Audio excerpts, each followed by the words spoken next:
Within economics as a discipline, there are really kind of two major subfields, microeconomics and macroeconomics. When we're talking about microeconomics, we're talking about decisions made at the level of individuals or firms or sometimes industries. Basically, we're thinking about how individuals or firms allocate the resources that they have. How can they get the most benefit out of the scarce resources that they have? What's the most efficient way to do that?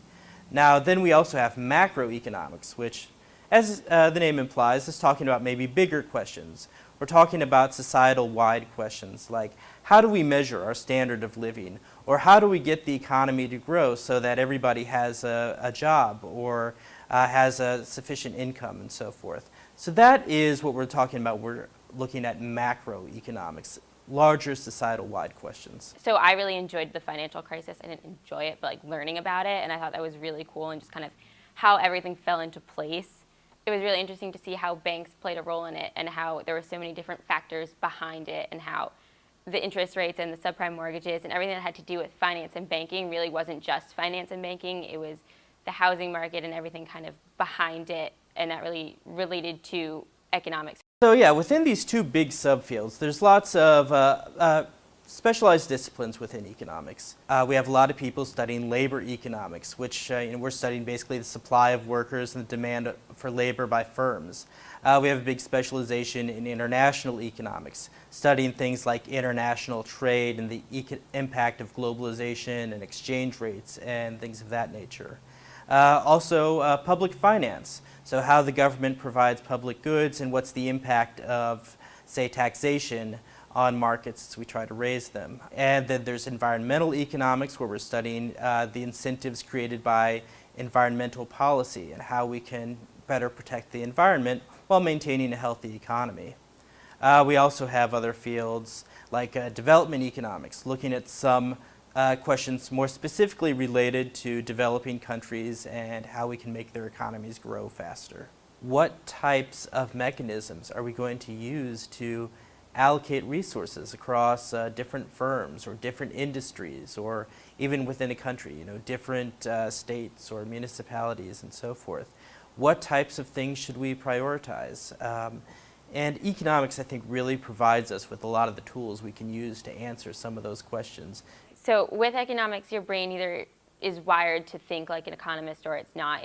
You really have to have a broad sense of every single different topic. So science, math, English, history, every single thing. And a lot of people are just either wired towards history or English or math and science.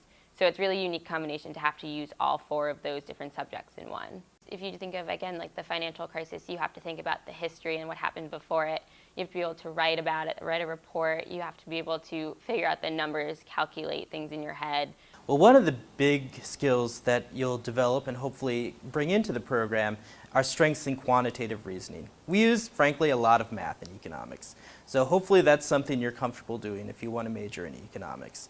And we'll develop those skills further. So that's a big one. A lot of analytical problem-solving skills are really important too. So being able to get a problem, maybe sometimes phrased a little bit abstractly, and being able to think in a very analytical manner about some abstract concepts. But that is something we develop a whole lot.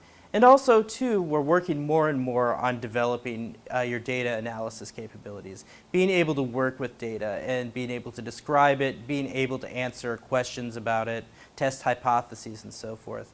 If those are the type of things that you're interested in, I think that would help make you a good economics major. I guess you just take the required classes that they tell you to originally, but then you get to take some electives, which I had fun with the electives. Those were my favorite classes. I took an international development economics class, and that was my favorite class that I've ever taken.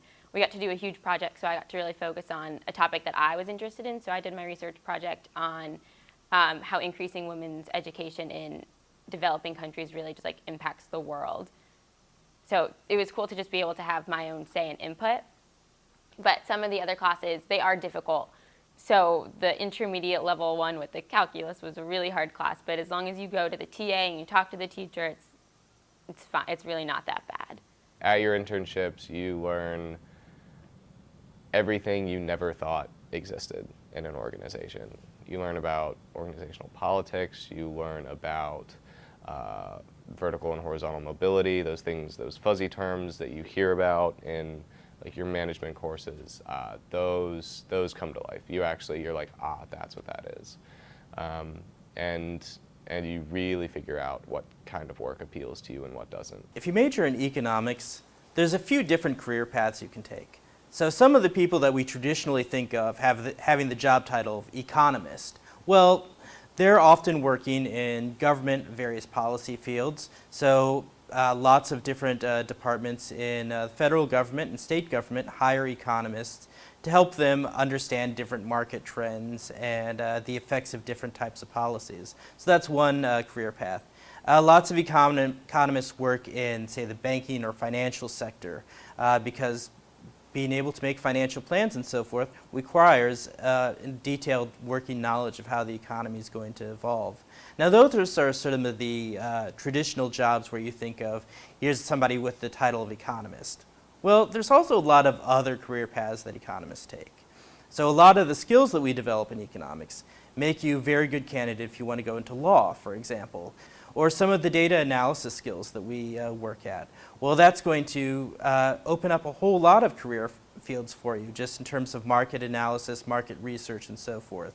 So economics is going to help you create a framework that is going to allow you to make better decisions and have a bigger impact on the world as a result.